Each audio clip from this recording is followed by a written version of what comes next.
வணக்கம். நான் மருத்துவர் வாசிம் அக்ரம்.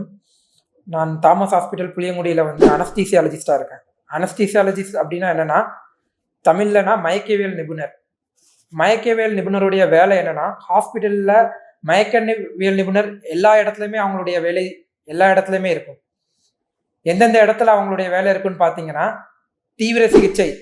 தீவிர சிகிச்சையில் ஒரு பேஷண்ட்டுடைய ஏர்வே, ப்ரீத்திங், சர்க்குலேஷன் இது அனைத்தையும் சீராக வச்சுக்கிறது ஒரு மயக்கவியல் நிபுணருடைய வேலை.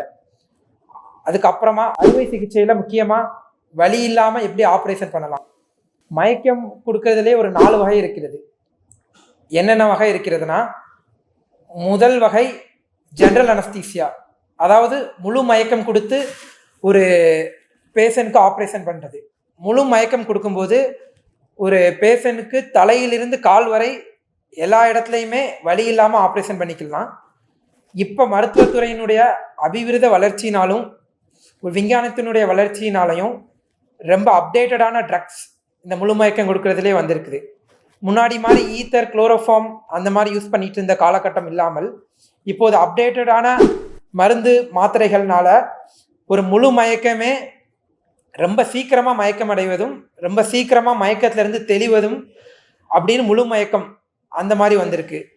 அது மட்டும் இல்லாமல் 2வது வகை என்னன்னு பார்த்தீங்கன்னா spinal anaesthesia, epidural anaesthesia. Spinal anaesthesia அப்படின்னா வயர்ல இருந்து கால் வரைக்கும் மறுத்து போக வைக்கிறது. வயர்ல இருந்து கால் வரைக்கும் மறுத்து போகிறதுனால அது மூலியமா அறுவை சிகிச்சை நிபுணர்னால ஆப்ரேஷன் பண்ணிட்டு போயிடலாம். இன்னொன்று முதுகு தண்டில் எபிடூரல் அனஸ்தீசியா அப்படின்னு கொடுப்பாங்க.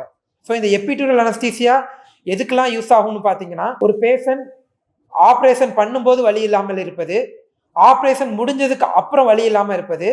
ஸோ எவ்வளோ நாள் ஆப்ரேஷன் முடிஞ்ச இடத்துல வலி இல்லாமல் இருக்கணுமோ அவ்வளோ நாள் இந்த எபிடூரல் அனஸ்தீசியா வச்சு மெயின்டைன் பண்ணிக்கலாம். அதுக்கப்புறம் இந்த எபிடூரல் அனஸ்தீசியா வேறு எதுக்கு யூஸ் ஆகும்னா, முக்கியமாக இந்த பிரசவ வலியிலிருந்து இந்த எபிடூரல் அனஸ்தீசியா போடுறதுனால பிரசவ வலியே இல்லாமல் ஒரு பெண்ணால் குழந்தைய இது பண்ண முடியும். ஸோ 3வது மயக்க மருந்து என்னதுன்னா, ஒவ்வொரு உறுப்பையாக மறுக்க வச்சு அதுக்கப்புறம் அதுக்குள்ள அறுவை சிகிச்சை பண்ணிக்கலாம். ஃபார் எக்ஸாம்பிள், இப்போ கையில் ஏதோ ஒரு ஃப்ராக்சர் இருக்குன்னா கையில் இங்கே ஒரு இன்ஜெக்ஷன் கொடுத்துட்டு கையில் மட்டும் ஆப்ரேஷன் பண்ணுறதுக்கு கை மட்டும் மறுத்து போக வைக்கலாம்.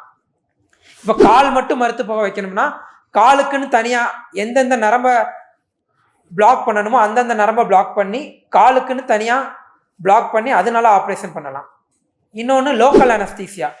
லோக்கல் அனஸ்தீசியானா எந்த இடத்துல இப்போ ஒரு இந்த விரலில் மட்டும் இருக்குன்னா இந்த விரலில் மட்டும் மறுத்து போக வச்சு அதுக்குள்ளே ஆப்ரேஷன் பண்ணிக்கலாம். ஸோ இந்த மயக்கவியல் துறையை பொறுத்த வரைக்கும் அவங்களுடைய வேலை ஆப்ரேஷன் தேட்டரில் மட்டும் இல்லை, தீவிர சிகிச்சை, அறுவை சிகிச்சை, அவசர சிகிச்சை.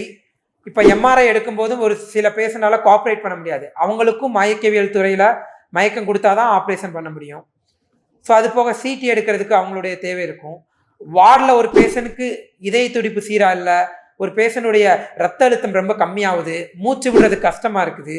ஸோ இவங்களுக்கெல்லாம் இந்த மூச்சு விடுறது கஷ்டமாக இருந்தால் வெண்டிலேட்டரில் போடுறது ஒரு மயக்கவியல் நிபுணருடைய வேலை.